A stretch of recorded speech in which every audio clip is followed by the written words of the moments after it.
Yo, what's up mga agapi? So, nandito ako ngayon sa aking isdaan. Sa isdaan ko. So, mangungulekta tayo ngayon ng isda.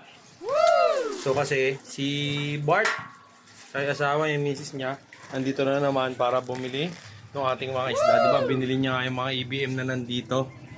So, ngayon, ang gusto niyang bilhin, lahat ng AFR ko. Bundle again. Nandun sila sa baba. Ako na lang yung nandito kasi ayaw na daw nila tumaas. So, kukunin ko lang itong mga AFR ko dito, yung tatlo. Semi-breeder, tapos yung breeder na dalawang babae.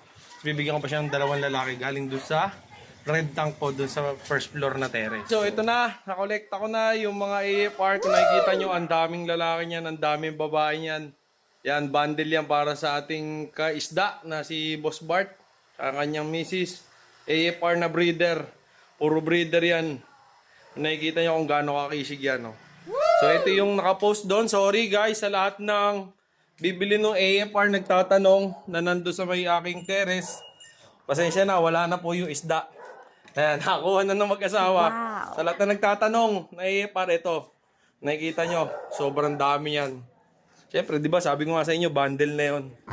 Ayaw yung kunin eh, di wag. Di ba laki, no? Nakakain nito. Ayan o, ayan po yung mag-asawa. Sararaw. Ayan, pre, o.